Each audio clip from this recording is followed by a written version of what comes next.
Mas eu queria fazer referência, então, à IN 16 de 2010. Naquela época, nós estávamos no Ministério, então participamos ativamente desde 2006 a 2009, e a construção da IN foi muito discutida naquele período, como está sendo discutida agora a 364. No entanto, no final não chegamos a um acordo com a indústria, não chegamos a um acordo também com o consumidor, e muito menos com o Ministério Público, e, consequentemente, através do nosso coordenador, não vou citar o nome agora, porque seria demérito, nós não faríamos isso, mas editamos, e, logicamente, não deu certo. Então, nós tivemos aí, como resultado da IN 16, a proposta geraria conflito nas relações comerciais, como também nos aspectos sensoriais do café. Era uma norma subjetiva, faltava estrutura para análise, nós não tínhamos, faltava capacitação profissional para correta avaliação, necessitaria de alto investimento para contratação de laboratórios e técnicos.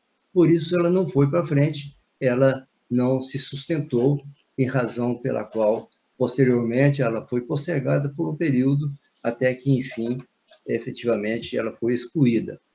Mas hoje nós estamos tratando da portaria 364.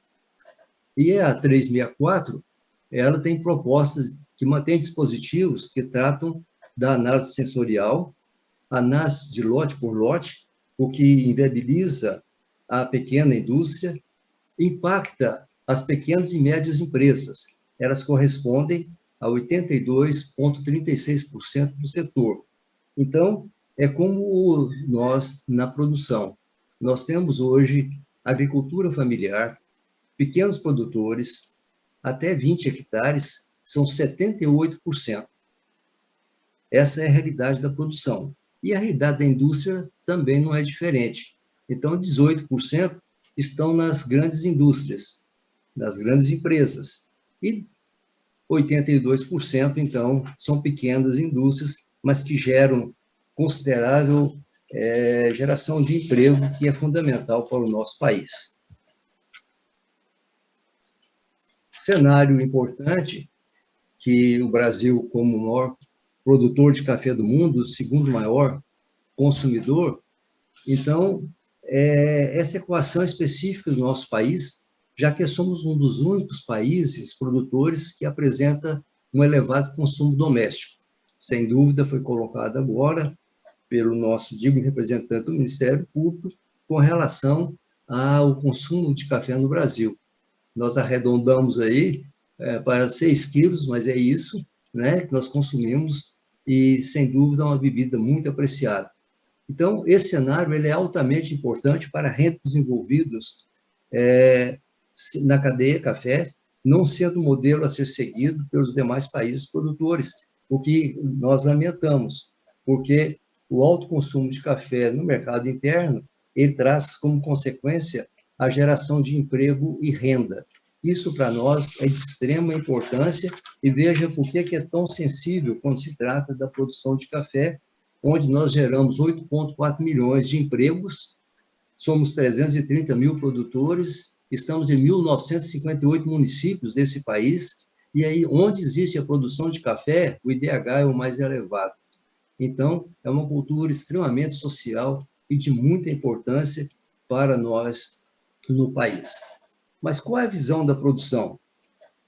Quando se fala em produção, nós temos duas representações. Nós temos a CNA, que trabalha muito diretamente na formação da mão de obra, na orientação do dia a dia. Isso realmente fundamental, essa característica do treinamento do produtor. E nós, do sistema cooperativo, nós fornecemos os insumos necessários para manter o produtor. Nós fornecemos assistência técnica, nós fornecemos a comercialização, nós fornecemos armazenagem, financiamento para a produção. Então, a ligação direta da produção com o Conselho Nacional do Café se faz exatamente por estarmos representando diretamente a produção de café no Brasil. Então, o Conselho Nacional de Café trabalha para que haja uma expansão. Isso é muito importante no consumo interno e externo, de uma forma sustentável em todas as vertentes, fornecendo o café ao consumidor com uma qualidade, mas sem perder o foco na renda digna do produtor. Isso nós temos insistentemente colocado, que o produtor ele tem que ter uma condição de vida que possa, inclusive, contribuir para a sucessão familiar. E sem renda digna, isso torna-se impossível. Por isso, nós destacamos aqui dois importantes pontos a serem considerados. O preço final ao consumidor. Nós temos visto aí na mídia permanentemente a condenação, inclusive, com relação ao aumento do custo do café ao consumidor, em torno de 50% a 58%, mas esquecendo que nós sempre trabalhamos também com a matéria-prima, que é realmente, hoje, praticamente, extremamente elevado o seu custo para a indústria. Nós não estamos aqui defendendo que o produtor tem que receber menos, ele tem que receber aquilo que seja efetivamente justo para que ele possa manter-se na atividade. Então, o preço elevado, agora é um momento em que, pela dificuldade de oferta e demanda, esse desequilíbrio está acontecendo, então, sem dúvida nenhuma, o preço hoje está mais elevado do que eu deveria estar em condição normal. Mas nós tivemos a condição climática aí totalmente adversa e, consequentemente, comprometeu muito a produtividade do ano, o que encareceu sobremaneira os insumos. E, de outro lado, nós tivemos também uma baixa produtividade. Então, tudo isso fez com que a indústria tivesse que pagar um preço mais elevado, consequentemente, isso é repassado ao consumidor. Então, não estamos defendendo a indústria, nós defendemos um preço justo para o produtor, mas nós temos que justificar efetivamente, porque muitas vezes há muita especulação com relação ao preço hoje que está sendo praticado no mercado consumidor. Com a publicação da portaria proposta, os custos poderiam ser majorados para a indústria. Consequentemente, nós teríamos isso como ela está proposta, não com as modificações que eu acho que são totalmente plausíveis de serem ajustadas, e somos totalmente favoráveis, sim, que possa e tenha que haver a regulamentação, mas dentro de uma condição em que nós não venhamos a diminuir o consumo e, consequentemente, ver a diminuição de renda. Isso não seria realmente plausível. Quanto à qualidade, sem perder a competitividade. Trata-se, então, de uma reivindicação antiga dos produtores, nossas cooperativas, em relação à impureza no café torrado e moído. Então, o que nós temos discutido muito às vezes, café de uma qualidade realmente muito baixa e, às vezes, até adição, nós chamamos de palha melosa, palha melada, é alguma coisa, aquela casca do café que algumas indústrias ainda, de quando em quando, adicionam ao café. E isso realmente não é bom. Nós temos nisso aí a grande dificuldade, porque para o consumidor final, o que interessa é tomar uma boa taça de café. Esse é o diferencial que se faz.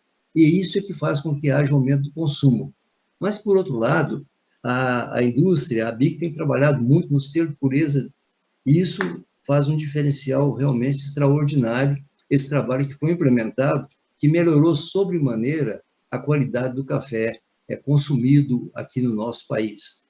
Então, nós podemos ver que a indústria torrado e moído, ela tem primado por essa qualidade de café, buscando a pureza. Isso realmente é muito bom. Mas, sem dúvida, a argumentação tornar-se-á muito mais fortalecida quando apresentar que não pode se adquirir aquele tipo de café ou essa adição de qualquer elemento estranho, porque existe um regulamento que está ali coibindo, não permitindo que isso venha acontecer.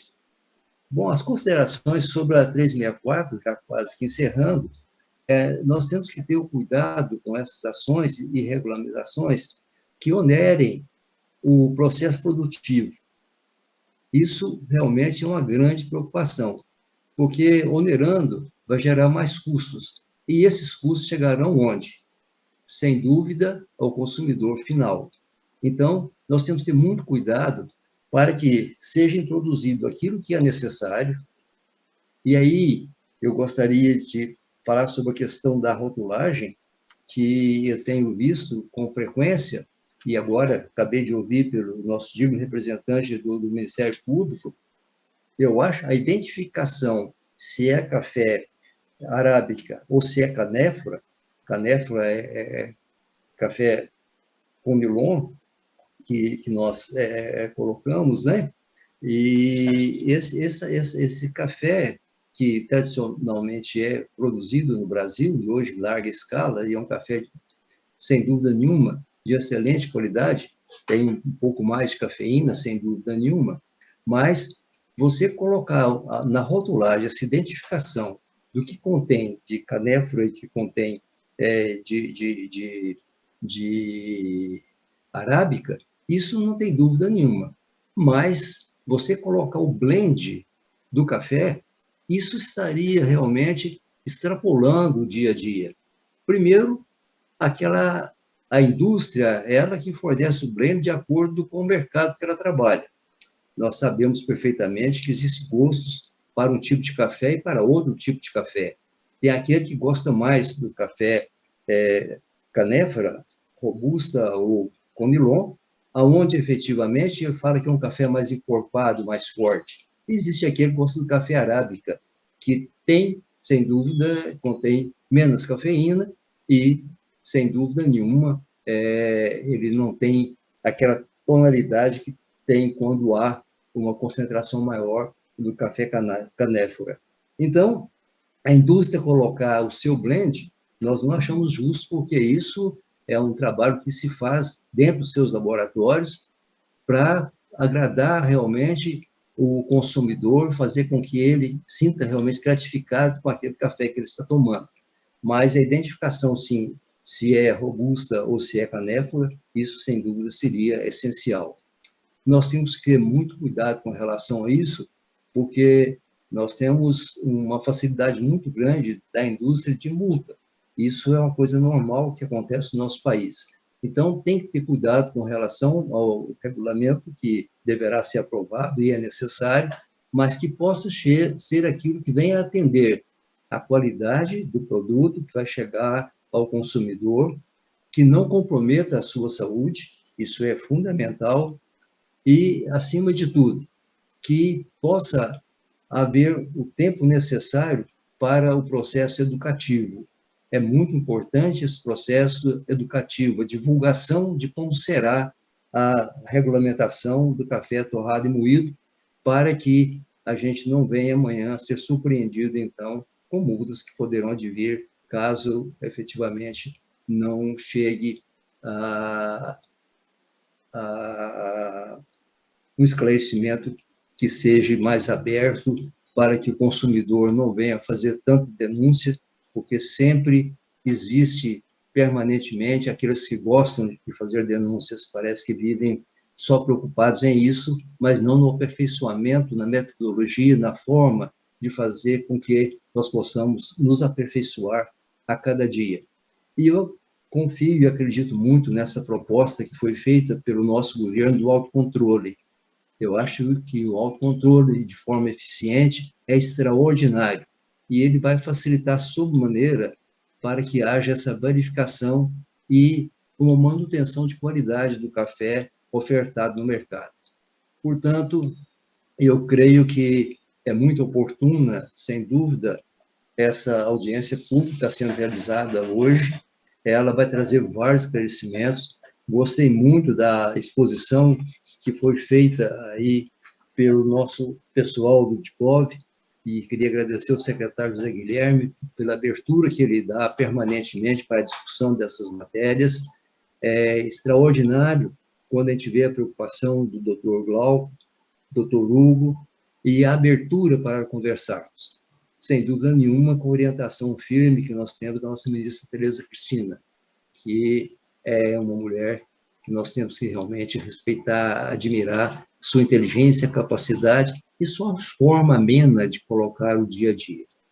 A palestra do nosso Dr. Hugo, como coordenador, foi excelente, muito esclarecedora, mas sempre temos que observar o cuidado para que possamos fazer uma regulamentação que não aconteça como aconteceu nas anteriores, principalmente em M16. Alguma coisa que possa ser apropriada ao nosso dia a dia, proteger o produtor e manter a indústria na sua atividade de geração de emprego e renda. Muito obrigado pela oportunidade. Muito obrigada, deputado Silas, muito boas as contribuições, a gente agradece pela participação, o CNC sempre tem um papel de destaque nessas discussões, nos ajuda muito na construção de políticas para o setor cafeeiro. Meu vizinho, né, CNC fica no prédio da Superintendência aqui em São Paulo, então são os vizinhos aqui, sempre que possível, o doutor Silas está por aqui, a gente se encontra.